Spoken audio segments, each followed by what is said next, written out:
आज असार 11 गते बुधबार साताको चौथो कार्य दिन। हिजोको जस्तै आजको सेयर बजार पनि स्थिर नै रहेको छ। हिजो 0.22 अङ्कले घटेको बजार आज पनि 0.33 अङ्कले मात्र घटेको छ। नेप्सी इन्डेक्स 2600 बिन्दु आसपासमा नै बन्द भएको छ। कारबार रकम 6 अर्ब अलिकति कम छ। आजको सेयर बजारको अवस्था के कस्तो रहेको छ, विभिन्न टाइम फ्रेममा विभिन्न टेक्निकल टुल्सहरूको अवस्था के कस्तो रहेको छ, टेक्निकली नेप्सेको मोमेन्ट के कस्तो रहेको छ समीक्षा गर्नको लागि सधैँ चाहिँ आज पनि नेप्से एनालाइसिस लिएर म उपस्थित भइसकेको छु। नमस्ते, म हरिलामी छाने स्मार्ट स्टक नलेज युट्युब च्यानलमा हजुरहरूलाई हार्दिक स्वागत गर्दछु। डिस्क्लेमर, यो भिडियो नितान्त इन्फर्मेटिभ तथा एजुकेसनल पर्पजले तयार गरेको हुँदा यस भिडियोको आधारमा आफ्नो ट्रेडिङ स्ट्राटेजी नबनाउनको लागि आर्थिक अनुरोध गर्दछु। स्टडीको लागि, कम्पेरिजनको लागि र रिफरेन्सको लागि मात्र यो भिडियो प्रयोग गर्नको लागि रिक्वेस्ट गर्न चाहन्छु। स्क्रिनमा नेप्सेको प्राइस चार्ट देख्न सकिन्छ। आज भन्ने नेप्सेमा एउटा सानो बुलिस क्यान्डल बनेको छ। डोजी टाइपको क्यान्डल छ। क्यान्डल एकदम सानो छ, जम्मा 13 अङ्कको मात्र भोलेटिलिटी छ।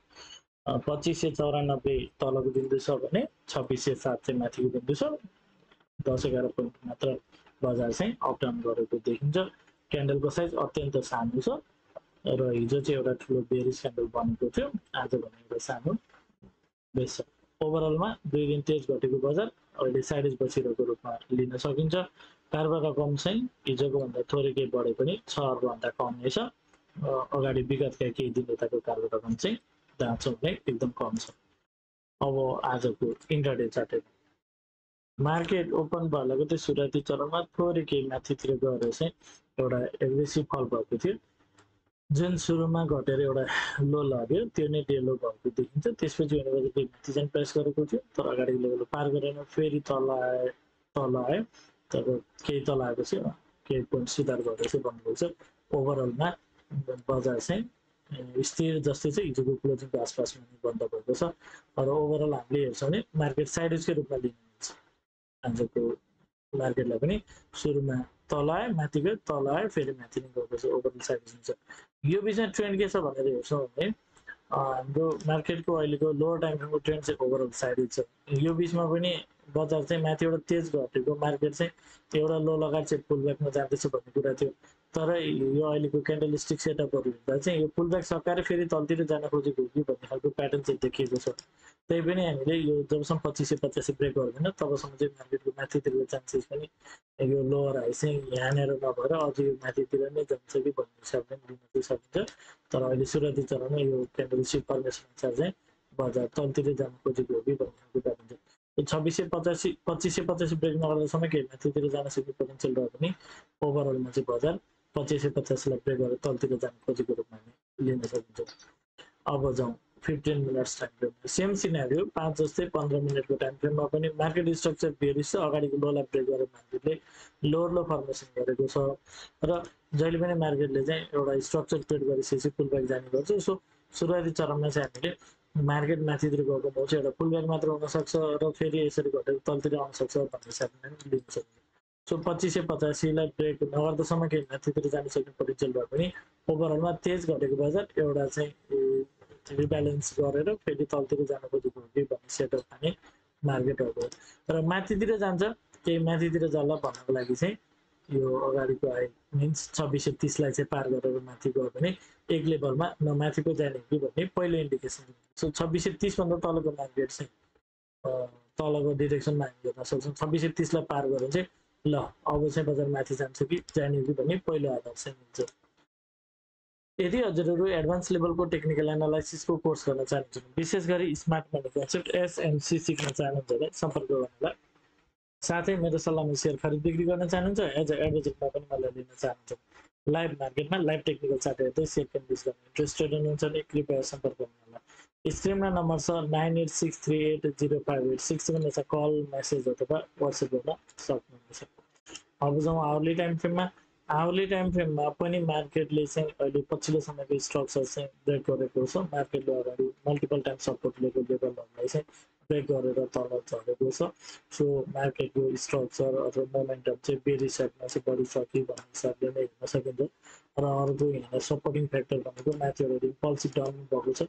सो एउटा पुलब्याक यो जुन तेज घटेको छ यसको चाहिँ एउटा पुलब्याकको मात्र गएको हो कि फेरि पनि बजार यसरी घटेर तलतिर जान्छ कि भन्ने हिसाबले नै यसलाई हेर्न सकिन्छ। र यसमा हामीले हेर्न पर्ने कुरा भनेको चाहिँ आजको मार्केट हेर्छौँ भने सुरुमा एउटा ठुलो क्यान्डल बन्यो, एउटा बेरिस क्यान्डल, त्यसपछि अरू 3टा क्यान्डल नै यही क्यान्डलभित्र सुरुमा 11 बजे बनेको क्यान्डलभित्र नै अरू 3टा क्यान्डलहरू बनेछ। मिन्स आजको मार्केट कम्प्लिट क्लियर साइडेजको रूपमा नै लिन सकिन्छ। त्यो ओभरअल आजको मार्केटलाई चाहिँ साइडेजको मार्केटमा लिन सकिन्छ। ओभरअल जुन हाम्रो अगाडिदेखि गरेको एनालाइसिस छ त्यसलाई नै हामीले हेर्न सक्छौँ। र डेली टाइम फ्रेममा जाउँ। डेली टाइम फ्रेममा हिजो एउटा एकदम ठुलो बेरिस क्यान्डल बनेको थियो र हिजोको क्यान्डलले चाहिँ बजार माथितिरको भन्दा पनि तलतिरको बेरिस मोमेन्टम चाहिँ अलिक बढी छ। मार्केट चाहिँ तलतिर जान सक्ने पोटेन्सियल चाहिँ धेरै छ। हाइली बेरिस सेन्टिमेन्ट बोकेको क्यान्डल छ भन्ने कुरा चाहिँ सेयर गरेको थिएँ। आजको क्यान्डल चाहिँ साइडेज बसेको छ। आजको क्यान्डलले ट्याक्कै बजार चाहिँ हिजोको क्यान्डललाई पर्फेक्टली भ्यालु गरेको जस्तो चाहिँ नदेखे पनि ओभरअल हिजोको क्यान्डलको इफेक्ट केही पछि आउन सक्छ। ओभरअलमा हामीले मार्केटलाई हेर्दा चाहिँ यसरी माथि तेज गरेको बजार यसरी रिभर्स गर्न खोजेको हो कि भन्ने प्याटर्नमा चाहिँ देखिएको छ। तर पुनः माथिबाट चाहिँ रिजेक्सन खाएको देख्दा तलै कन्टिन्यू गर्नु हो कि भन्ने चाहिँ प्राइमेरी एनालाइसिस हामीले अहिले पनि यसरी नै लिन सक्छौँ। तर यसको लागि चाहिँ हामीले जुन हिजोको अस्तिको क्यान्डलको लो छ मिन्स 2585 ब्रेक नगर्दासम्म मार्केट साइडेज बस्न सक्ने, अझ थोरै केही माथि माथि खेल्न सक्ने चान्सेस केही रहला। माथि नै जान सक्ने सम्भावना त कमै रहन्छ मेरो एनालाइसिस अनुसार। तर यदि यो 2585 लाई ब्रेक गर्छ भने अलिकति बजार अलिक ठुलो फल हुन्छ कि भन्ने हिसाबले नै हेर्न सकिन्छ। अर्को पछाडि यसको पछाडिको अर्को रिजन भनेको माथिबाट एउटा इम्पल्सिभ डाउन भयो। त्यो बजार 2-3 दिनदेखि साइडेज बसिरहेको छ। यदि मार्केट अब यसलाई चाहिँ ब्रेक गरेर तल जान्छ भने यो चाहिँ ड्रप, यो यदि बेस साबित हुन्छ भने यो चाहिँ फेरि अर्को नयाँ ड्रप चाहिँ हुनसक्छ। सो यसले अलिकति बजारमा ठुलो फल दिन्छ कि भनेर पनि हेर्न सक्छ। सो नेप्से इन्डेक्स अनुसार एनालाइसिस गर्दा चाहिँ बजार डाउन साइड नै छ। ओभरअलमा माथिबाट चाहिँ एक लेभलमा घटिसकेको बजार एउटा चाहिँ रेस्ट गरेर फेरि तलै जाने कि भन्ने डाउन साइड मोमेन्टम त्यस छ जस्तो देखिन्छ। डेली टाइम फ्रेममा, आवरली टाइम फ्रेममा पनि सेम सिनारी छ। यो घटाइ जुन छ यो नर्मल भन्दा एकदम अलिक ठुलो खालको एग्रेसिभ फल छ। सो यसले चाहिँ बजारलाई यसरी तलतिर लान सक्ने सम्भावना बढी हुन्छ। तर 5 र 15 मिनट टाइम फ्रेममा बजारको ओभर हुन चाहिँ मुभ चाहिँ तेज गरेको बजार एउटा लो लगाएर पुलब्याक जान खोजिरहेको छ। मार्केट चाहिँ यो माथि हायर लो फर्मेसन गर्न चाहिँ माफ गर्नु होला, लोअर हाई फर्मेसन गर्न चाहिँ माथितिर गइरहेको छ जान चाहिँ। तर मोर लाइकली यो नै लोअर हाई भएर अर्को नयाँ लोअर लो फर्मेसन तल जान्छ कि भन्ने हिसाबले यसलाई इन्टरप्रेट गर्नु। आज हिजोको मार्केट हेर्दा चाहिँ अलिकति त्यति राम्रो देखिएको थिएन।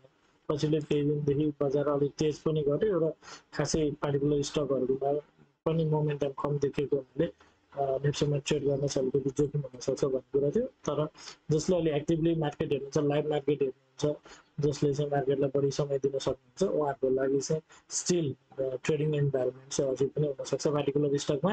त्यो कुरालाई ख्याल गरेर अगाडि बढ्नु होला भन्न चाहन्छु। यदि आजको लाइभ मार्केट हामीले हेर्छौँ भने केही स्टक्सहरूमा राम्रो ग्रोथ देखिन्छ। सो लाइभ मार्केट जसले हेर्नुहुन्छ उहाँले त्यो स्टक्सहरू चाहिँ क्याच गर्न सक्ने, सेलेक्सन गर्न सक्ने विभिन्न आधारहरू हुन्छ। त्यो कुरा पनि सेयर गर्न चाहन्छु। एउटा राम्रो स्ट्राटेजी बनाएर पार्टिकुलर स्टकमा ट्रेड गर्नुलाई थोरै क्वान्टिटीमा ट्रेड गर्नु कम जोखिम हुनसक्छ। यदि हजुरहरूले अहिलेसम्म पनि मलाई फेसबुक पेज तथा टिकटकमा फलो गर्नुभएको छैन भने फलो गर्नु होला भन्न चाहन्छु। मार्केट रिलेटेड विभिन्न टिप्स, इन्फर्मेसन, स्टक एनालाइसिस, आफूलाई लागेको कुराहरू चाहिँ मार्केट रिलेटेड आफ्नो ओपिनियनहरू चाहिँ राख्ने गर्छु। सो यदि हजुरहरू इन्ट्रेस्टेड हुनुहुन्छ भने फलो गर्नु होला भन्न चाहन्छु। यो भिडियोको डिस्क्रिप्सनमा लिङ्क छ, त्यो लिङ्कबाट जोइन गर्न सक्नुहुन्छ। साथै फेसबुक तथा टिकटकमा हजुरहरूले स्मार्ट स्टक नलेज भनेर सर्च गरेर पनि हेर्न सक्नुहुनेछ।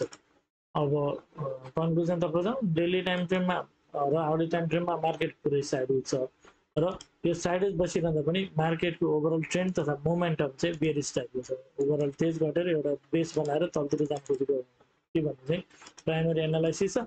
तर हामीले 2585 लाई चाहिँ एउटा अहिले तत्कालको लागि एउटा लेभल हुनसक्छ। सो 2585 भन्दा माथिको मार्केट पोजिटिभ रूपमा लिन सकिन्छ।